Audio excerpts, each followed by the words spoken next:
تو مصر کے حالات آج دیکھ لیں، جنرل عبد الفتاح سیسی قبضہ کر کے بیٹھا ہوا ہے. پیٹرس لوممبا اس کے ساتھ دیکھ لیں، وہ بھی اپنی قوم کو کانگو میں خود مختاری کا، غیرت کا، آزادی کا سبق دیتا تھا. پہلا وزیر اعظم تھا، آزاد خارجہ پالیسی لانا چاہتا تھا، قوم پرست تھا، وہاں بھی معدنیات تھی. مخالف بیلجیم تھا، اسٹیبلشمنٹ کو مال لگایا، 7 مہینے میں اقتدار سے اٹھا کے قید کر لیا. ایران میں محمد مصدق یہی چیز برٹش کمپنیوں کو وہاں سے نکالنے، ایران کے تیل کو نیشنلائز کرنے، اپنے ملک کو بہتر کرنے کی کوشش کر رہا تھا. وہاں بھی CIA MI6 نے بڑا مشہور و معروف آپریشن ایجیکس ہوا تھا، بغاوت کروائی، اسٹیبلشمنٹ کو استعمال کیا، گھر میں نظر بند کیا. پھر ایران کا حال آپ کے سامنے ہوا. سلواڈور میں انندے کے ساتھ جو ہوا، سرمایہ دار کمپنیوں کا معاملہ، وہ بھی آپ تاریخ پڑھیں آپ کو نظر آئے گا. وہاں کس طرح جنرل پنوشے کو سامنے لا کے بغاوت کروائی گئی. جنرل قذافی کے ساتھ یہی معاملہ ہوا، وہ بھی گولڈ دینار لانا چاہتا تھا، مغربی بینکنگ سسٹم کے مخالف تھا، اس کے خلاف بھی نیٹو اور امریکہ نے وہاں سے حکومت گرائی، بغاوت ہوئی. برکینا فاسو میں آپ اٹھائیں، توماس سنگارا تھا وہاں پہ، اس نے بھی اپنی قوم کو اسی طرح 4 سال کے اقتدار میں انٹرنیشنل اسٹیبلشمنٹ کے ساتھ لڑائی کی. فرانس نے وہاں کی مقامی فوج اور اپنے قریبی دوستوں سے بغاوت کروا کے ہٹا دیا. برکینا فاسو آج دنیا میں دہشت گردی میں پہلے نمبر پر ہے. پاکستان میں یہی حالات ہے. اب دیکھیں مصر میں، لیبیا میں، چلی میں، ان تمام ممالک آج آپ حال دیکھیں. اسی لیے اپنے مقبول رہنما کا ساتھ دینا پڑتا ہے. ابھی پاکستان کے بڑے مستند صحافی ہیں، بڑے باخبر ہیں، بزر برلاس صاحب، ان کے بڑے اہم ذرائع بھی ہیں، ان کی خبریں بھی بڑی درست ہوئی ماضی میں ثابت. ان کا کہنا ہے کہ عمران خان سے پہلے سیاسی رہنماؤں کی رہائی جو ہے وہ شروع ہونے والی ہے، اور یہ عید اپنے گھروں پہ کریں گے. اب اور یہ بھی کہہ رہے ہیں کہ خان کی رہائی آئینی اور قانونی ہوگی، جو ان حالات میں مجھے بڑا مشکل لگ رہا ہے. ان سے انٹرویو میں انشاءاللہ بات ضرور ہوگی. لیکن وہ کہہ رہے ہیں تحریک انصاف کے جو جیلوں میں اس وقت قید رہنما ہے وہ اس وقت پاکستان کے لاہور کے اسپتالوں میں ہیں. شاہ محمود قریشی دل کے عارضے میں مبتلا ہے، ان کی آپ کو پتہ ہے وہاں وہ کہاں ہے جیل، اس میں اسپتال میں. عمر سرفراز چیمہ 6 مہینے سے ہیں. اعجاز چودھری کی رہائی ہو چکی ہے. اسی طرح محمود رشید کے بارے میں بھی خبریں گردش میں اسپتال میں شفٹ کیا جائے گا. ڈاکٹر یاسمین راشد کا بھی آپ کو پتہ ہی ہے. تمام صحافی اس وقت شاہ محمود قریشی اور ڈاکٹر یاسمین راشد کی رہائی کے لیے حکومت کو سمجھا رہے ہیں کہ یہ حالات بہتر کرنے کے لیے یہ آپ کے پاس بڑا اچھا وقت ہے. خان کی رہائی تو آئینی عدالتی طریقے سے، خان اس کے علاوہ اور کوئی بات مانتا نہیں. آپ کو پتہ ہے تو بڑی سیدھی سیدھی بات ہے. اب چونکہ ہم یہ خبریں پہلے بہت دفعہ دیکھ چکے ہیں، ہمیں اس لیے سے اٹریکشن نظر نہیں آتی. جب تک اپنی آنکھوں سے رہائی ہوتی نہ دیکھیں.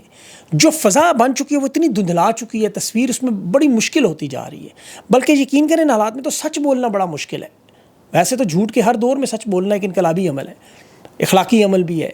اور اسلام میں تو سچ بولنا اور ظلم پر خاموش نہ رہنا اس کا حکم ہے. خاص طور پر جب جھوٹ ہر طرف عام ہو تو سچ بولنا تو ایک انقلابی قدم بنتا ہے. امام علی کا ارشاد ہے کہ ظلم پر خاموش رہنا ظالم کا ساتھ دینا ہے. حکمرانوں سے سوال پوچھنا یہ جائز بھی ہے، فرض بھی ہے.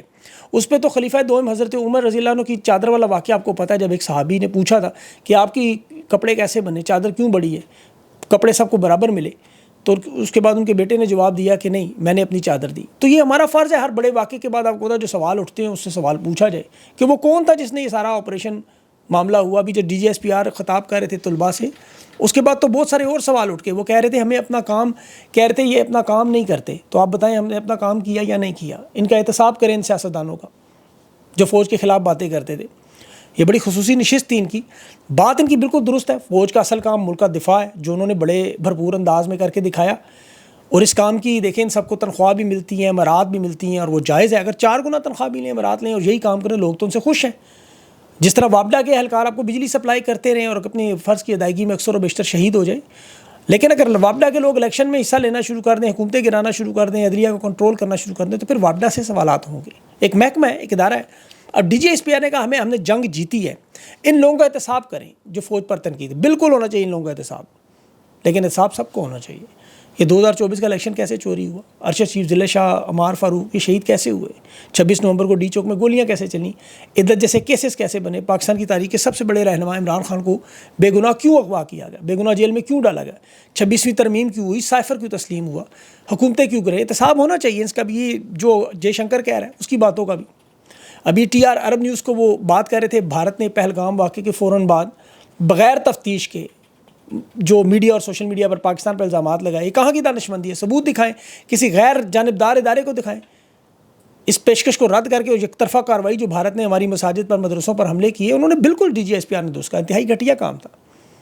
لیکن آپ اس کو 9 مئی کے ساتھ ذرا دیکھیں، بالکل وہی معاملہ. 10 مئی کو تحریک انصاف کے ہزاروں کی تعداد میں کارکن جیو فینسنگ میں گرفتار ہوئے. ثبوت کے نام پہ 2 سال گزر چکے ہیں، ابھی انہیں 900 صفحات کے چالان پیش دیے جا رہے ہیں ہاتھ میں. گرفتاری فرد جرم 26 کو لگنی ہے. پولیس افسران کی صرف ریکارڈنگ ٹیبل کے نیچے کی نکلی، اور اب پولی گرافک لائی ڈیٹیکٹر ٹیسٹ کہ عمران خان کا سچ اور جھوٹ جانچنے کی کوشش کریں. انہیں چاہیے جے شنکر کو، بھارتی وزیر خارجہ کو بلائیں، اس کا پولیگرافک ٹیسٹ کا مطالبہ بھی کریں کہ بھئی آپ نے کس کو کہا تھا کہ یہاں ہم حملہ کریں گے، اور فالس فلیگ آپریشن والا معاملہ. دیکھیں پہلگام کے حملے کے بعد 9 مئی کے بعد جو انڈیپینڈنٹ جوڈیشل کارروائی کا ہم مطالبہ کریں، 9 مئی کے اسی طرح عمران خان نے بھی پہلگام فالس فلیگ آپریشن کی یہی مطالبہ کیا جوڈیشل کمیشن بنائیں.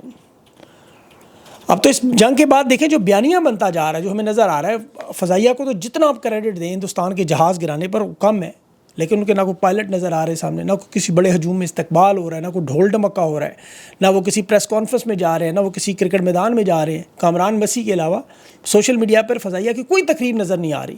کوئی شعیب اختر ان کے ستاروں کو چومتا ہوا، فریدی بوسے لیتا ہوا نظر نہیں آ رہا. وہ ایک پروفیشنل ادارے کی طرح خاموش گمنام مجاہدوں کی طرح ڈیوٹی دے رہے ہیں.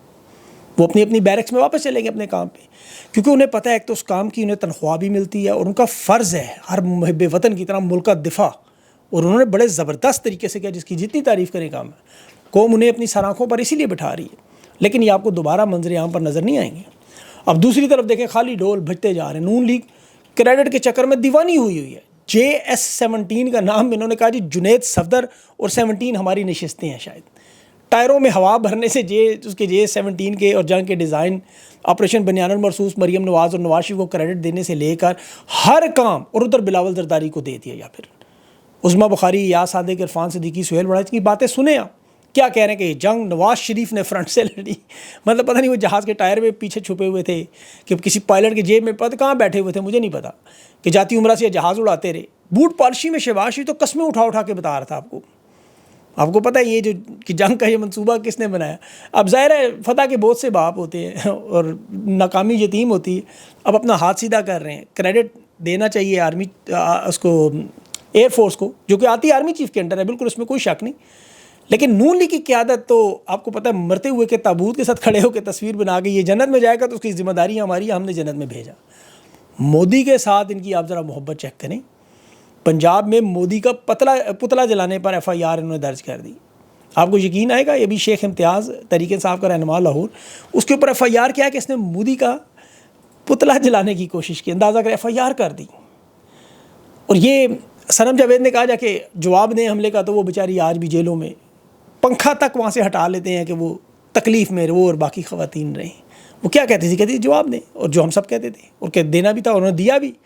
اب یہ جو کچھ پنجاب میں ہو رہا ہے، نون لیگ کی ایک تاریخ ہے، یاد رکھیں. جس طرح جیتی ہوئی جنگیں یا ٹیبل پر ہارنے کی اور پاکستان کی سفارتکاری کو تباہ کرنا، یہ ہمیشہ نواز شریف کے دور میں، پاکستان میں وزیر خارجہ نواز شریف کے دور میں نہیں لگایا جاتا تھا. آپ کو یاد ہے آج بھارت 7 بڑی جماعتوں پہ اپوزیشن کے اراکین کو دنیا بھر میں بھیج رہا ہے. اپوزیشن کی لیڈ کس کو دی؟ کانگریس کو. اور یہاں انہوں نے نون لیگ اور پیپلز پارٹی کے لوگوں کو سفارتکاری کے لیے بھیج. ذرا غور سے سنیے، آپ کو سمجھ آئے. اب بھارت نے کسے چنا؟ وہاں ششی تھرور، یہ اقوام متحدہ میں 30 سال کام کر چکا ہے. اس کی کوئی 60 سے زیادہ ممالک میں انٹرنیشنل ایمبیسڈر کے طور پر، بڑی بڑی کتابوں کا مصنف، آکسفورڈ کا PhD، بڑے بڑے دنیا کے تھنک ٹینکس میں انڈر سیکرٹری جنرل کے عہدے پر، عالمی میڈیا کا اینکر، تجزیہ نگار، اسے انسائکلوپیڈیا کہا جاتا ہے تاریخ پر، فلسفے پر. بڑی تاریخ ہے اس کی، خارجہ پالیسی پڑھتا ہے، ذرا قابل آدمی ہے. بہت پاکستان میں اس کے مقابلے کا اگر کوئی شخص نظر آتا ہے وہ شاہ محمود قریشی ہیں، یا ملیہ لودھی ہیں، یا چند اور لوگ ہوں گے اس طرح کے. لیکن مقابلے پہ کس کو اتارا؟ بلاول زرداری کو. اندازہ کریں، یہ رٹے رٹائے طوطے کی طرح ایک تقریر اسے پکڑا دیں، وہ رٹا مار کے انگریزی میں وہ اپنی والدہ کا ذکر کر کے انٹرنیشنل ہمدردی تو حاصل کر سکتا ہے، لیکن سفارتکاری، پاکستان کا مقدمہ لڑنا، یہ کوئی اہلیت نہیں ہے اس کے اندر. اب اس جنگ کے بعد جو معاملات دیکھے جائیں تو تحریک انصاف نے عمدہ کردار ادا کیا. سوشل میڈیا پہ پاکستانی سارے یکجان ہو کے بھارت کے بیانی سے لڑتے رہے. لیکن نون لیگ کے صحافیوں نے اور ان کے تمغہ بریگیڈ نے صابر شاکر، عمران ریاض، ان سب پہ الزامات غداری کے لگا دیے کہ جنہوں نے آپریشن فالس فلیگ کیوں کہا.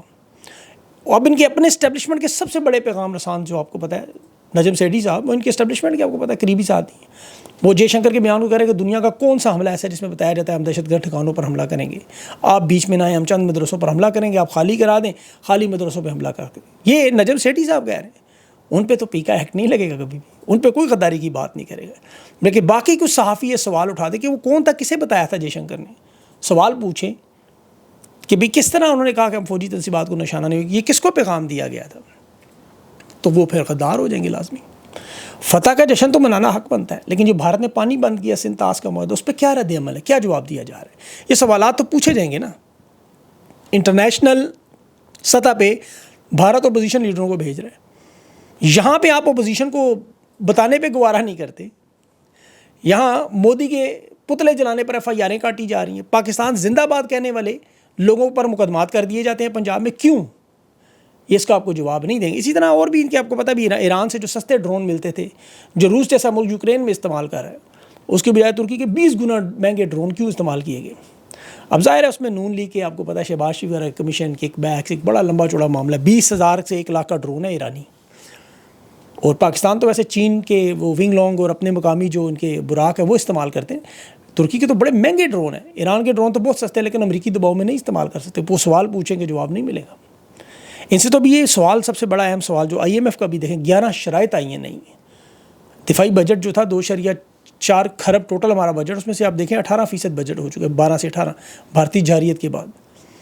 IMF نے 50 ٹوٹل شرطیں لگائی ہوئی ہیں، اس میں 11 مزید شرائط ابھی 11 نہیں لگائی ہیں، پہلے وہ 38 تھیں، شاید 39 تھیں۔ اب اس میں ریٹرن کی نہیں، سروسز چارجز کی، مطلب ایک بڑا ٹف قسم کا بجٹ بنا کے عوام کے اوپر جو لاگو کرنے کی کوشش کی جا رہی ہے۔ تو حالات تو ان کے کنٹرول میں نہیں ہیں۔ اگر یہ سمجھے کہ وہ جنگ سے یا تو انہوں نے کوئی پانی بحال کروا لیا، اس کے بعد جو معاملات ہیں، جنگ جیتنا بہت بڑی بات ہے، دفاع کیا اس میں ان کو سلوٹ مارنا چاہیے، لیکن آگے بھی تو دیکھنا ہے۔ قوموں کی زندگی میں چند دن چند مہینے تو نہیں ہیں، یہ تو سال دہائیاں ہیں۔ تو اب اس کا حل کیا ہے، اس کا آگے ان کے پاس لائے عمل کیا ہے؟ بہرحال تحریک انصاف کو یہ اب جو اسٹریٹجی بنا رہے ہیں، علیمہ خان کے آنے سے ایک نئی طاقت ملے گی، اور یہ بڑا ضروری تھا میرے خیال میں۔ 6 جون سے پہلے انہیں اپنا پاور شو کرنا ہوگا، اس سے ان کو نظر آئیں گی بہت ساری چیزیں ہوتی ہیں۔ اور کوشش ہوگی، رات کو نہیں ہو سکا، میری طبیعت ٹھیک نہیں تھی، ورنہ انٹرویو میں آپ دیکھتے۔ آج انشاءاللہ ضرور کوشش ہوگی۔ اپنا خیال رکھیں، مجھے اجازت دیں، اللہ حافظ۔